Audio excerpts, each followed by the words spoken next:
Well, hey folks, I'm just coming off of a dirt road. I've been off-roading, looking at a river and some of the frozen areas here in central Utah as I'm heading toward the childhood home of Butch Cassidy. I'm going there because of an email I received from one of our favorites here at Profiling Evil, Michelle, who wrote about the intriguing things that happen with teenagers when they make poor decisions, and sometimes decisions that could end up leading toward a life of crime. And I couldn't think of any example better than the life of Butch Cassidy. Plus, it gave me a reason to get out of the city and to head down to central Utah and drive around in country that I really love.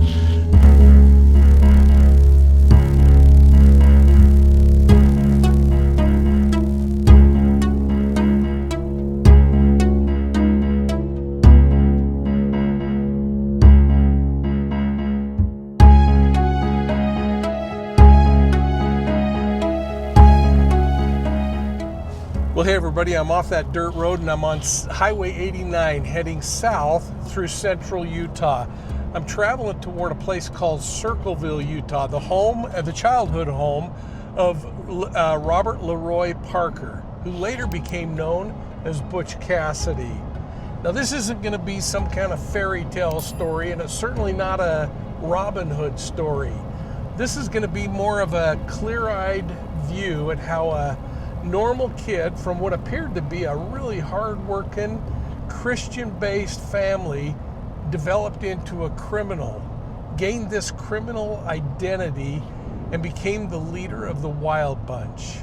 Now, we're going to see some really cool things here. I'm passing Candy Mountain, actually. You'll see it here off to the side as I travel by, but we're going to be looking at Butch Cassidy's hideouts, his behaviors. We're going to look at the childhood home and maybe figure out why this pertains so much to a question that Michelle fielded.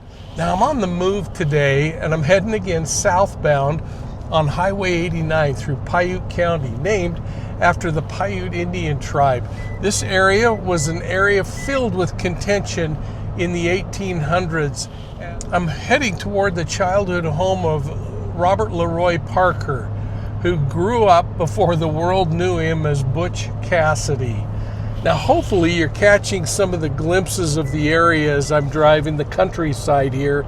It's freezing cold outside. There's a river half frozen next to me on this side, but central Utah has a quiet that can really fool you because it goes on and on forever as you go through these canyons and passes. And think about what fertile ground this made for bandits who were trying to escape posses chasing them.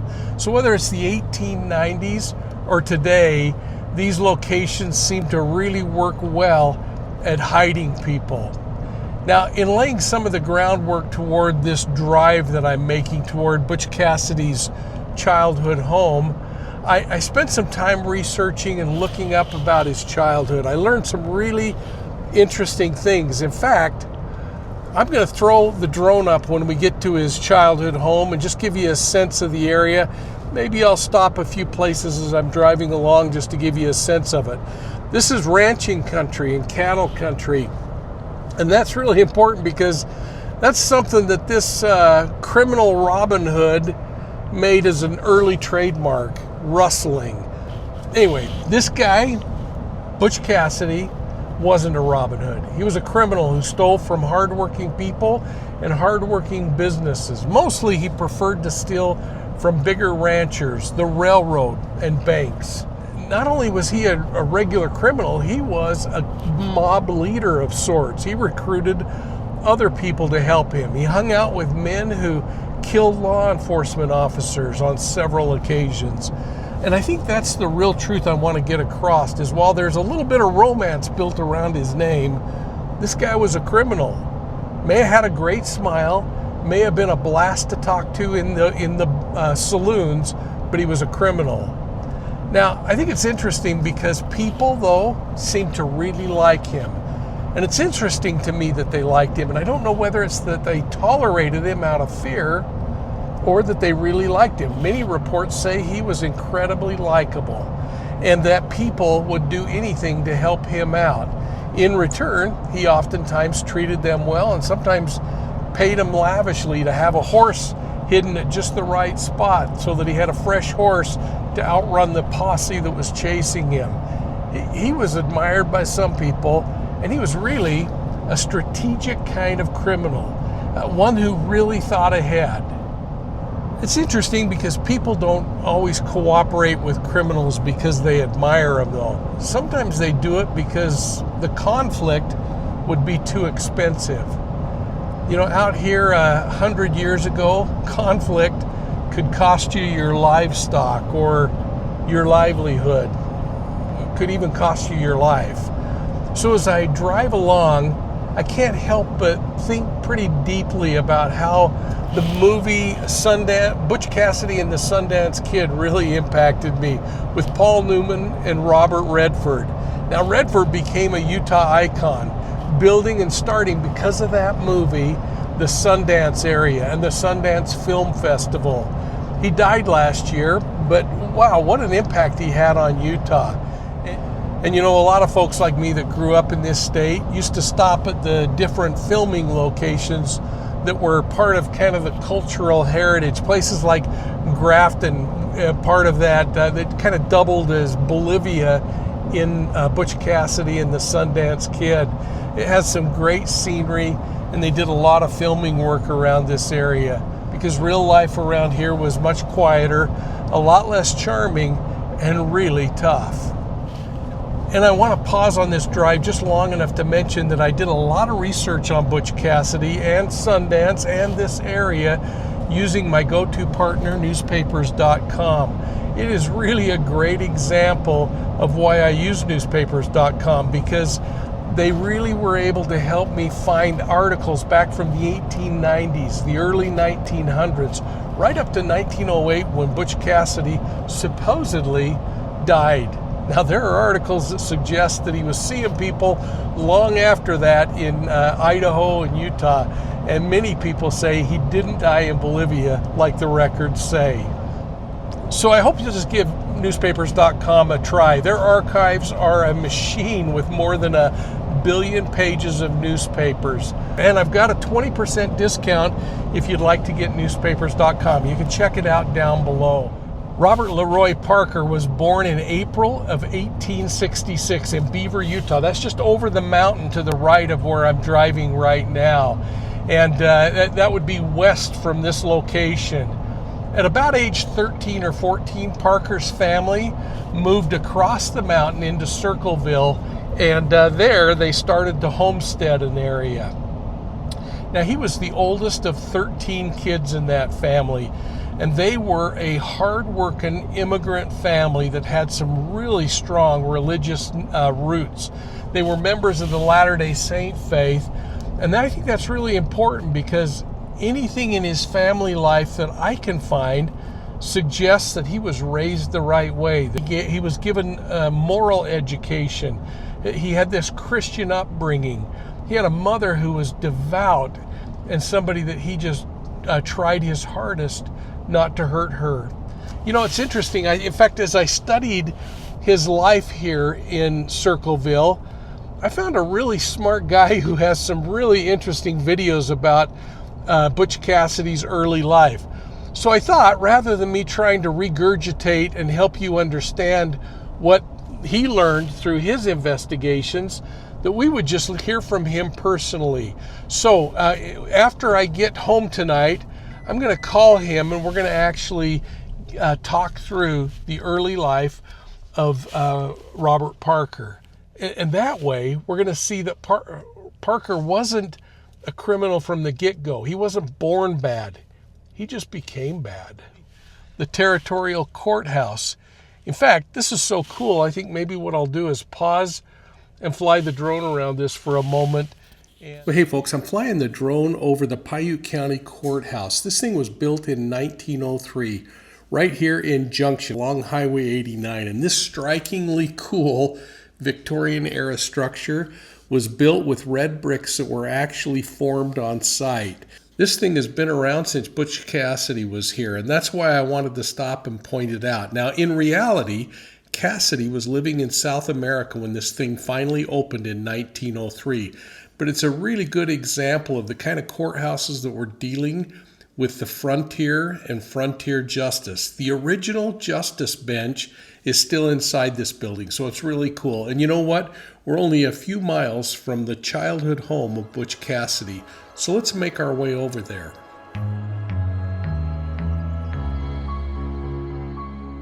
And as promised at Butch Cassidy's childhood home, I wanted to bring in an expert to help us understand Butch Cassidy's life as Robert Parker and what his life was like growing up in that beautiful valley that we're in right now, or that we were in. So please welcome Xander Sturgill. Thank you. Thanks for having me. Now, you've done some great work on this Butch Cassidy life and case. You're a Utah resident. You've traveled to the area. I tried yesterday to fly the drone around and show people how vast, how massive even the Circleville Valley is, and to try to paint a picture of what it's like where Robber's Roost was, or the canyons where they used to hide along the Utah, Wyoming, and Colorado borders. It is easy to get lost in that area, but I want to focus what we're going to talk about today on that transition from Beaver, Utah, where Butch Cassidy was born, over to Circleville, and what life was like for Butch Cassidy. So would you just kind of walk us through that transition of getting from Beaver, where he was born, why his family was even in Beaver, and then how they ended up in Circleville? Yeah, so I guess we could just kind of start with how they even got there. And a lot of people don't know this, but Butch Cassidy has kind of a rich Latter-day Saint history.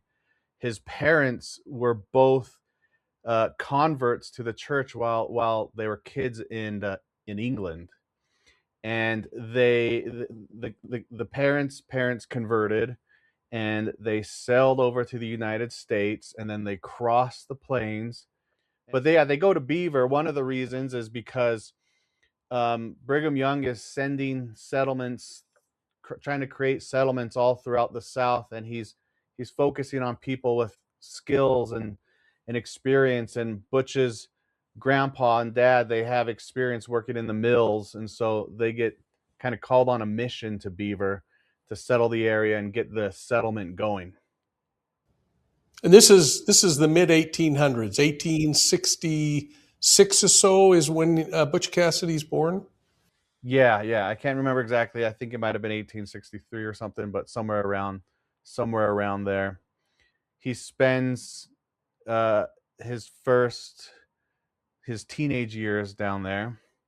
Butch's parents meet in Beaver, and the dad, I think, is English, and the mom is a bit Scottish. The dad is kind of struggling to try to make a living, and he's not necessarily fully faithful in the church. He's kind of being, he may be a bit faithful, but he also just may be a bit cultural in his identity as a Latter-day Saint, because he's smoking and he's drinking, and he's kind of bouncing back and forth from job to job. He's doing a lot of helping with farms and cattle, and he brings Butch into that. And he starts Butch in that kind of world around the Beaver area as well. And his dad is also helping kind of the military down there to build different military forts. His dad is also enlisted in the Black Hawk War, which is a war that lasted for a long time between Latter-day Saints and the Native Americans down there. And his dad is also a postal carrier. He's bringing mail between different cities, and he brings mail from Beaver and then to the east to Circleville. And he sees Circleville, and he really likes the area and the vibe and how it feels and everything. And it's a new settlement that people are getting into. And so he decides to move his family from Beaver to Circleville around when Butch was in his teens. Okay, so they get over to Circleville, and Butch Cassidy, Robert Parker, is around 13, 14 years old, if I understand the history correctly. And tell us about his family, because one of the questions that often comes up on Profiling Evil is this question around, when does the predator emerge? And and it goes back to the old argument of nature versus nurture. Were they born a predator, or did the environment help create the predator? Tell us a little bit about his family, what family life was like as maybe a child growing up in 1875-ish at this point, Yeah. in rural central Utah. Exactly. Yeah, and that's kind of what got me interested in Butch Cassidy, because I'm here in Utah and I'm realizing this one of the most famous outlaws grew up in my backyard and grew up with a similar upbringing than a lot of the Latter-day Saints around here. And so he kind of lived a bit of a typical Latter-day Saint life. He would go to church. His sister would reported that their mom would read scripture to them, so he kind of had this Christian upbringing. But everyone kind of knew him as this positive personality type of kid. He'd play the harmonica for the family. He would read books. He was known to just take the little kids out and have fun with them and take them to the water nearby. He was the oldest of all the kids, and so he kind of grew up with this as the older son, taking care of everyone and helping mom and dad out a lot. So the history books show that that he was the oldest of 13 children in totality. But in reality, he had 4 or 5 brothers and sisters at about the time he's going through this maturation process, age 14 to 18. Yeah, I can't remember. It might have been a bit more than 4 or 5, but and that is an interesting point, because his most famous biographer, his sister, technically wasn't born. She was born when he left. And so you get a bit of a disconnect between what she remembers and was told, even though she wasn't there around him. So she's getting a lot of this from Butch's mom, from their mom. But yeah. So, but Butch is trying to make a living, and I think it's a hard life out there. I don't think we realize how hard it is. They moved to Circleville and they're living in a dirt dugout at first.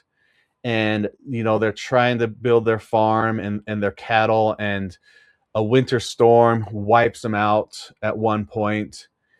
And, they're going into an area that was kind of known as one of the battlefronts for the Black Hawk War. There were battles and massacres between Native Americans and Latter-day Saints. And so it's a dangerous area. And it's a way different world than we can imagine today.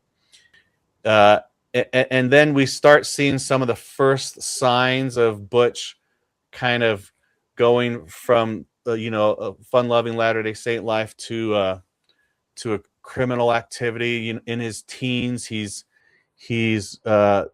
riding his horse down to the city, and it's a longer trip, and it might have even been to Beaver, not to Circleville, to get some trousers, some pants. And he gets there and it's closing time and it's closed, and he's this teen and he figures he could just go inside, break inside, steal some pants and leave an IOU.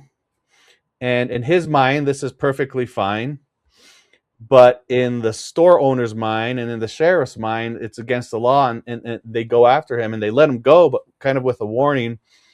And so Butch is doing things like that. And someone else reported that Butch was helping his dad out at a ranch, and Butch took a gun and saddle when he quit the job, again, as he was a teen.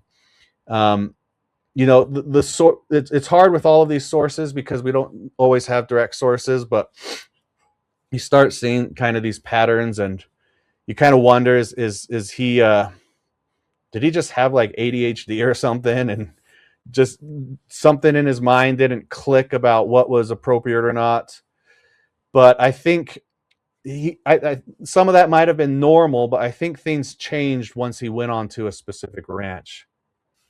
So let's talk about that. I mean, clearly he had a mother who was teaching him moral value. He had a father teaching him a work ethic.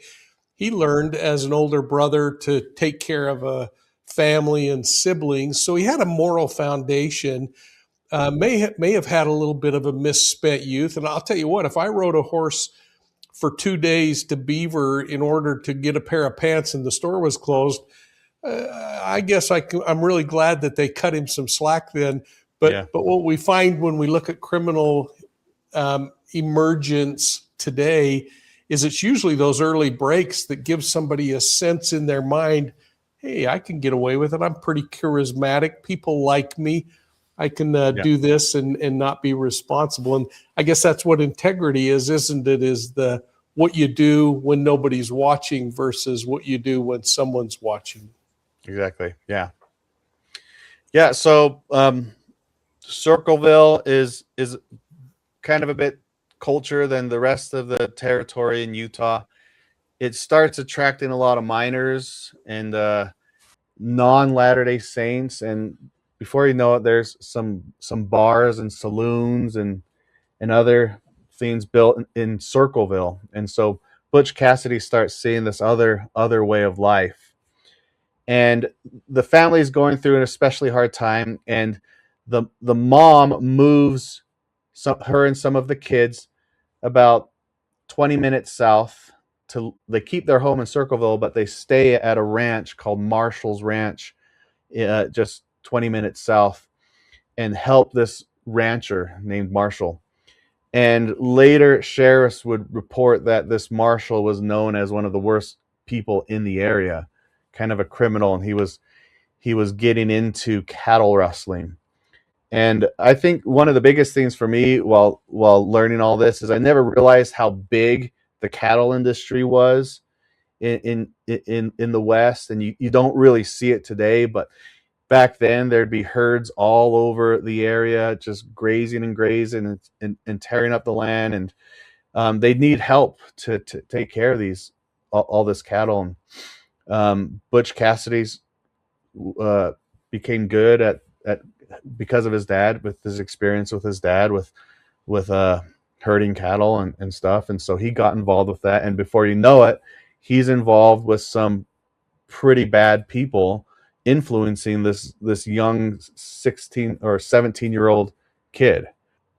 He's obviously outgoing and probably restless, and they're cooped up in this little home. If you go visit his home, it's super small, and 10 kids in that little home. He wants to get out, and so he's seeing these people living different lifestyles where they could do whatever they want and roam the West however they want. And one of them is named Mike Cassidy. Butch liked Mike Cassidy so much. Mike taught him how to shoot, apparently, and how to maybe even, they think, steal cattle and steal horses, and how to brand them and change the branding to make some easy money. Because if you're out in the middle of nowhere and you see someone else's cattle, someone else's horse, like, who's going to notice if it was gone? And it became a huge problem out in the West, where you could just steal someone's cattle and no one would notice if you take several, and then you get some good money from each one. Especially if you steal a horse, you're going to get some good, easy money. And Butch's family is struggling. They don't know, but they suspect that Butch's dad might have also been involved in this as well.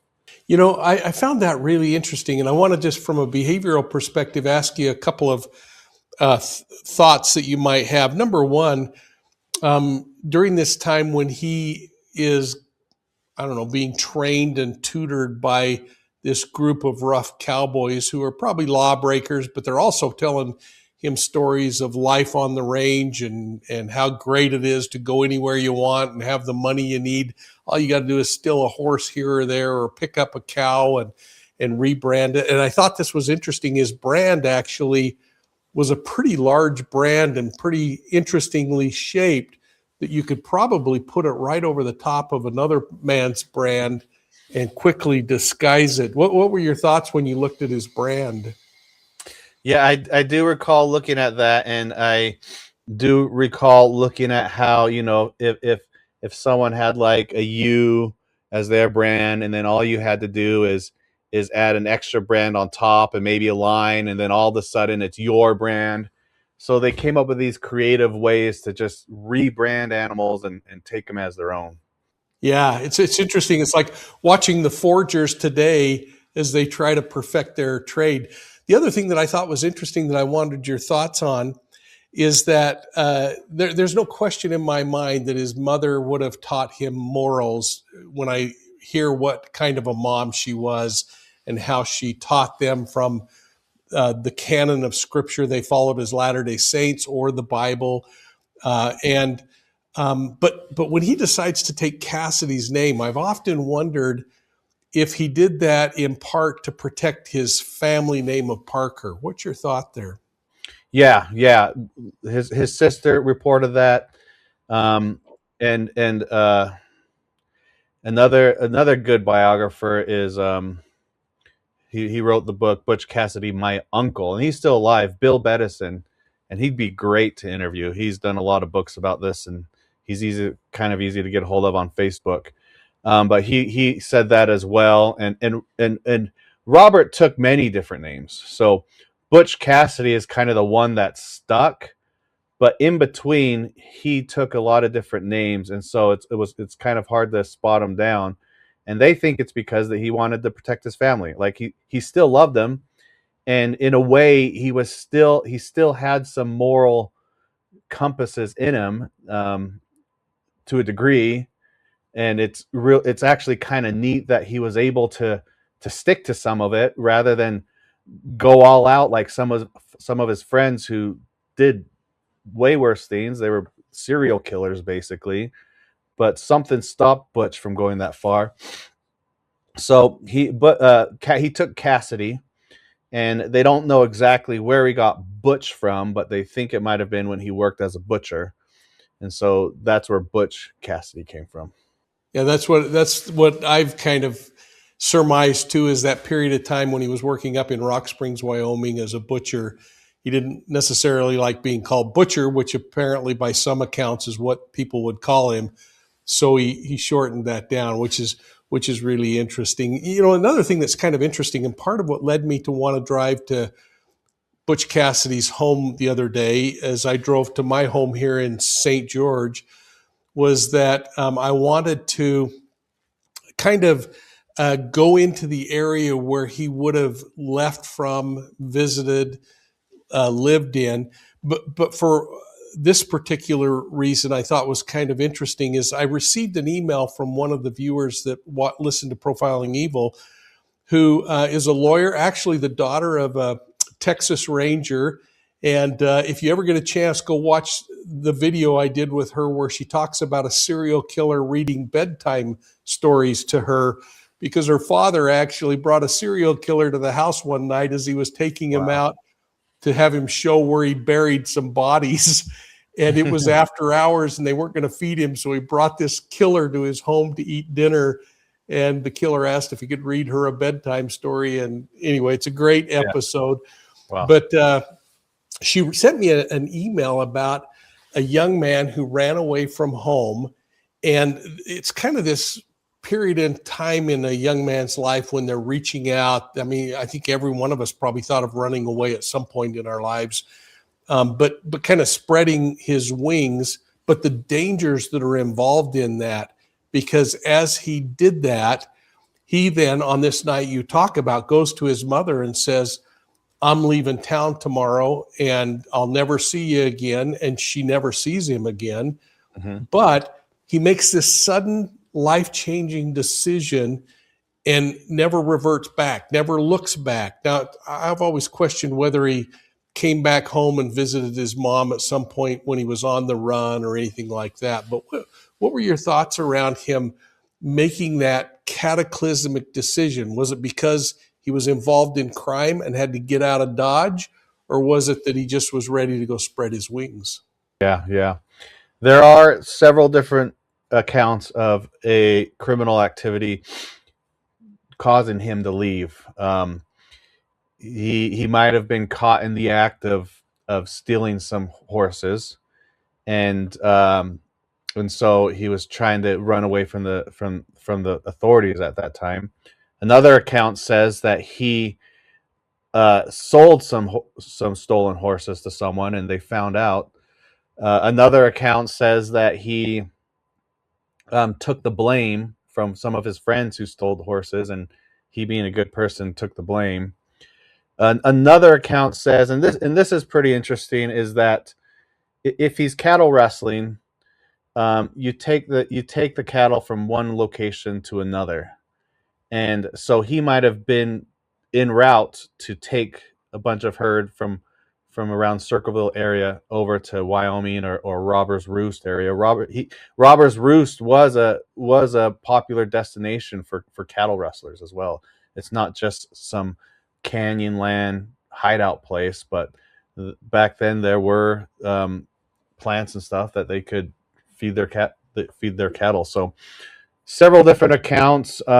I don't know exactly which one is accurate. That's kind of the hard thing with Butch Cassidy, is there's so many legends, but I think they all point to something was up when he left. He didn't necessarily decide to go out of the blue. And it was sudden, and it was so sudden that his mom begged him to. He came home in the evening and told her he's leaving, and in the morning, and she's distraught and sad. And the morning she cooks some stuff for him and sends him on his way. But he's so serious about leaving. She says, "Just wait till Dad gets back." And he's like, "No, I'm not going to wait until Dad gets back. I'm just leaving." And so it kind of shows just this rush or this determination that he was in. But I think a lot of that is because he's just restless. He wants to get out.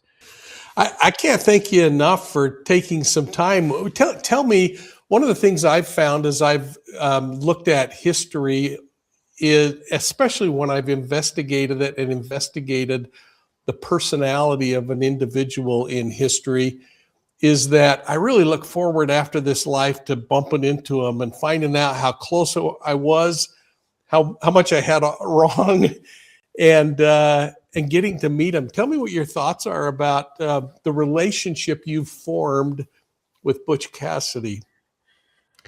Yeah, like a lot of times, some people have things that they might go to God and ask after they die what's true. I have questions for people like Butch Cassidy, and just saying, "Hey, is this true? Is this true?"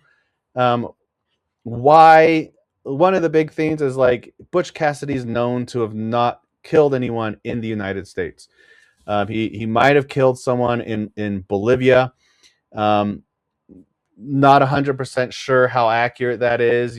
Part of it's the myth and legend of Butch Cassidy. But when you compare Butch to, like, Jesse James, who was a really cruel outlaw out in the Independence, Missouri area, there's a real stark difference. And I have to wonder if part of Butch Cassidy's upbringing with this pioneer family influenced him to at least draw the line somewhere. And that's probably something I'd ask him and say, "Hey, what stopped you from going the route of Jesse James? What stopped you from going the route of some of your best friends?" Because he has some cold-blooded murderer friends as well, who destroyed lives. And I'm not justifying Butch, because he destroyed lives as well. But um, those are some questions I'd like to figure out. And the biggest question is, did you die or not in Bolivia, or did you come back? So yeah, that he's one of the oddities, I think, of outlaw history. He's unique from a lot of the other outlaws out there. Thank you so much, Xander. How can people find your channel and follow you and dig a little deeper in the Butch Cassidy and Wild West videos? Yeah, I just have my own YouTube channel called Xander Sturgill. I kind of just focus on 19th century Native American history and dive into outlaw history. They cross paths a lot. Butch Cassidy is what actually got me into all of this. This history around the West and Utah area. And so just my channel, Xander Sturgill. Hey, thanks for your goodness and thanks for taking time. It's really fun to spend time with you.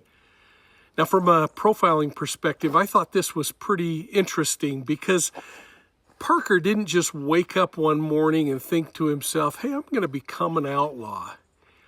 He, over time, assembled this persona in pieces and parts. First, a nickname tied to honest work.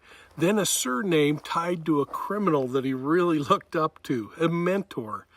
Well, by the time the law caught up with Butch Cassidy, the name was synonymous with crime, with organized crime, and with some really big crimes. Things like rustling, bank robbery, train robbery.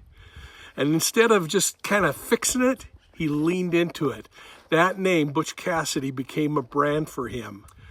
Well, after that first arrest, he kind of blended in as a working cowboy, drifting throughout Wyoming and Montana, Colorado, Utah. You know, cowboys were kind of transparent by nature. And they were kind of anonymous out there, just another kid wearing a hat. Well, he learned to read and manipulate people along the way. And Butch Cassidy also learned where he could just disappear into the Wild West fabric. And in 1889, he stepped into organized crime with the Telluride bank robbery. Now, this was a heist that he put together with two other cowboys, and it wasn't impulsive. It required planning and coordination, a reliable escape strategy. And this is where Utah comes roaring back into the story, because places like this became the hideout for robbers. It became Robbers' Roost. It wasn't just a scenic place, it became the hideouts, because there are maze-like canyons through this area, systems that are difficult to access, and there's natural concealment that made pursuit expensive and often ineffective. In fact, Butch Cassidy was so good at this that he would actually have horses waiting at staging points so that he could always jump on a fresh horse to evade the posse. This guy even evolved further. Now, he wasn't the most violent man in his circle, but he was surrounded by people who were violent. He didn't need to be the violent one. He learned that he could lead this criminal group and not have to be the trigger man. Butch Cassidy would plan the crimes. He would manage this team of bandits, some that would come, some that would go. And he would split the profits after robberies with his crew in a fair way that kept him hanging on, all the while using the geography of this area, the Utah's Red Rock Canyons, as a smart and destructive way to get away with what he was doing. That's why other people were following him, because he was successful at being bad. But from time to time, he actually got arrested. And in one particular case in Wyoming, he was sent to prison for 2 years. Now, he ended up being a nice guy. And again, his ability to charm got him 6 months of leniency, and he got out of prison early. This was for a horse theft. He actually convinced the warden to give him an early release based on his good behavior. And then he convinced the governor of Wyoming to give him a pardon. Now, for some people, incarceration will deter them from a life of crime. But for Butch Cassidy, it validated that he was good at it.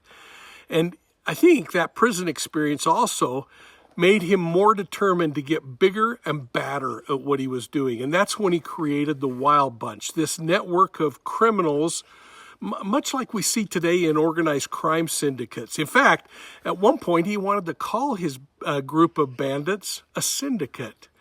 Well, as law enforcement pressure increased and they brought in private security, the Pinkerton Security Force, then the pattern became a little more familiar. He'd commit a robbery, he'd escape. There'd be some separation of the band of criminals, but they'd regroup. This wild bunch would get together again at their hideouts. So by splitting up and going different directions, they split up law enforcement efforts. And that allowed them to last longer than perhaps they should have lasted. But now that I'm here in this cemetery, we've had a chance to explore a little bit about Butch Cassidy's background, which I hope you'll go down the rabbit hole because there's a lot of really interesting things there. I wanted to end with how his life ended, and it wasn't the same as the movie. Now again, I'm in the cemetery where Butch Cassidy's parents are buried, just over my shoulder. In fact, I'm going to fly the drone around so you can see the cemetery, and then you can see the vastness of this valley where he grew up.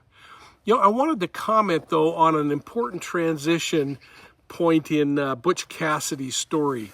The fact that he left home pretty young, somewhere between, again, 16 and 18 years old. That kid named Robert Parker stepped away from his family, and he started drifting.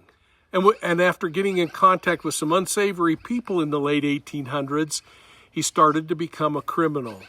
In reality, 16 to 18 at that time in the late 1800s was considered manhood. So he was out working on the ranches. He was learning a trade. He was starting to make his own way. So in that context, leaving home wasn't rebellion. It was just kind of normal behavior. But normal doesn't mean safe, and it never has. Because even back then, when Butch Cassidy left home, he was young and he was inexperienced, and his risk was going through the roof. Then, the Parker boy started hanging out with an older ranch hand named Mike Cassidy. Started absorbing his value system. Started learning how the world really worked from a guy who didn't really work, just took advantage of people. So Parker didn't leave home and instantly become Butch Cassidy.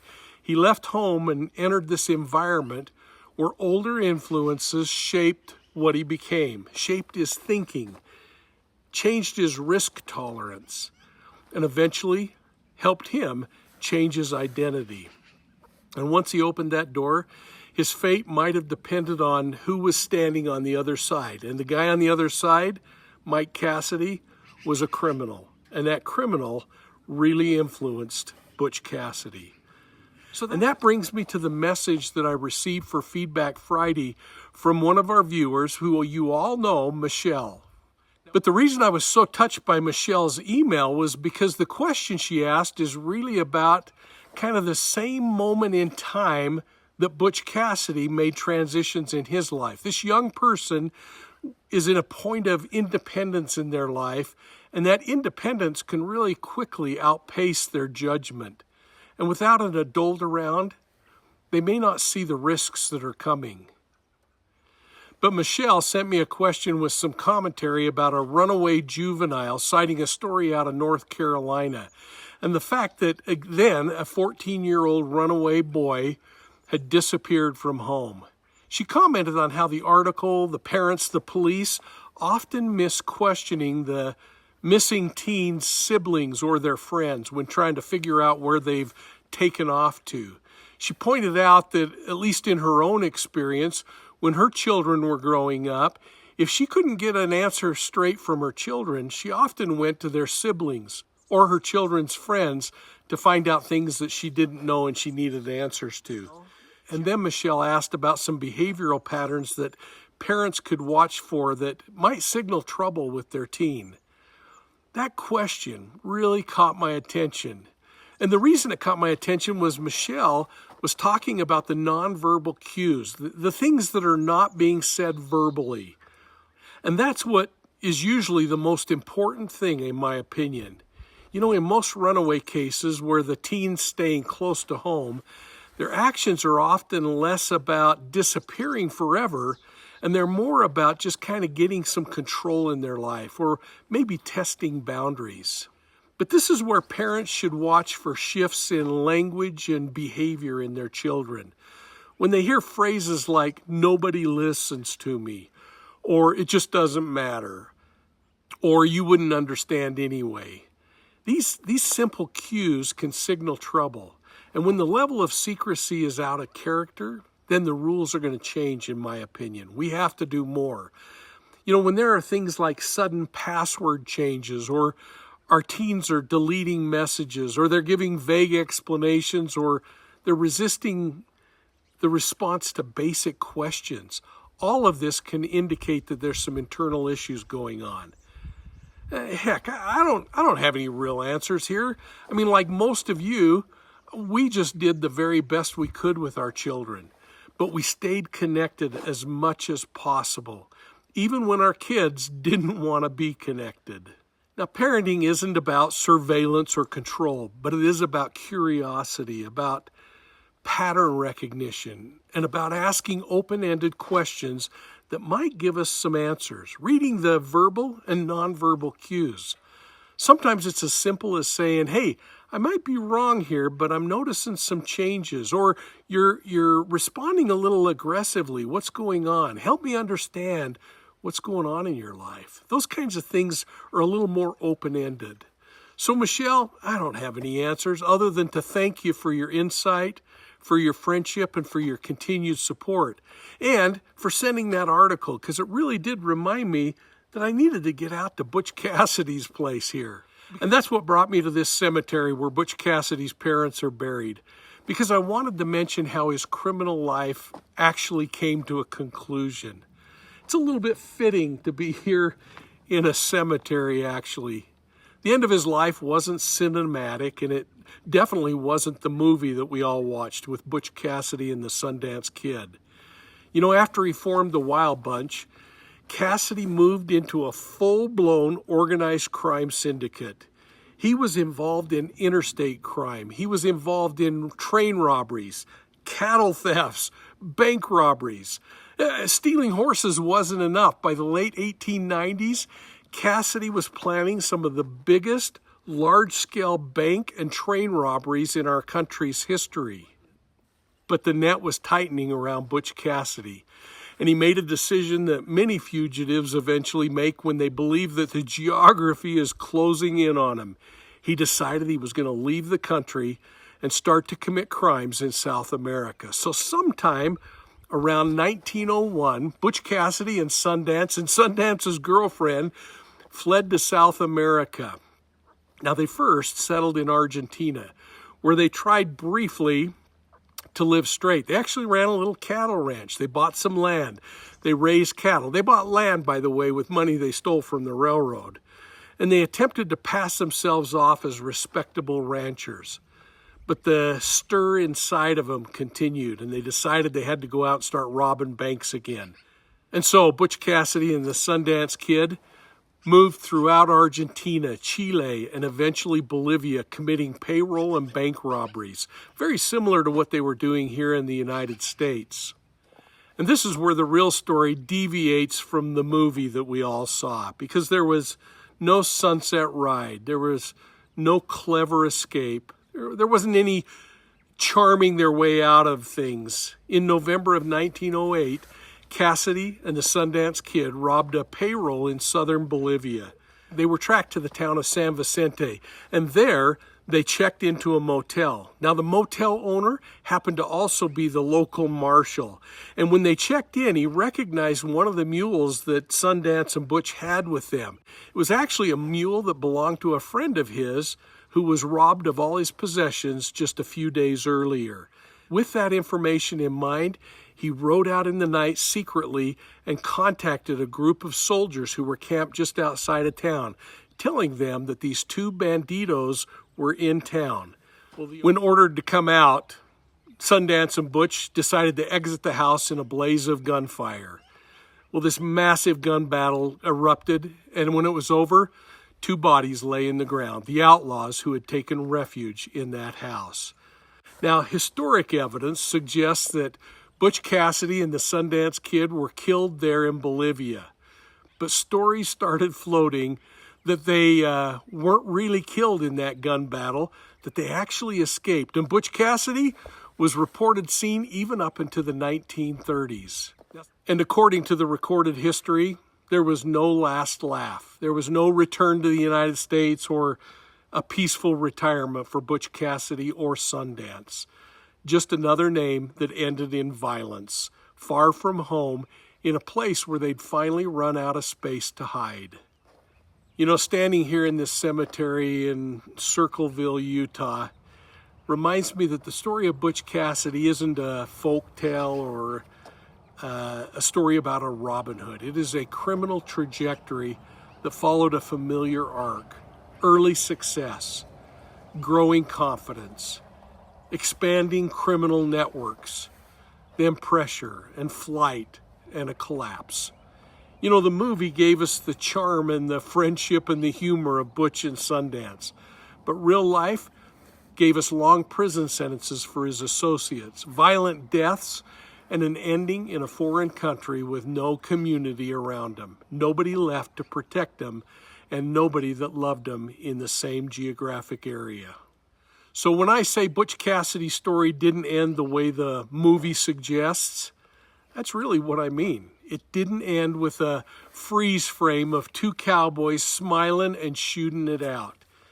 Well, I hope you'll take a moment and share your thoughts in the comments section down below. And from Circleville, Utah, in the cemetery where Butch Cassidy's parents are buried, just a mile from his childhood home. And please, folks, watch for Profiling Evil on Facebook, Instagram, YouTube, Twitter, and TikTok. And if you like to get your true crime on the go, then please subscribe to Profiling Evil's audio podcasts on your favorite podcast platform.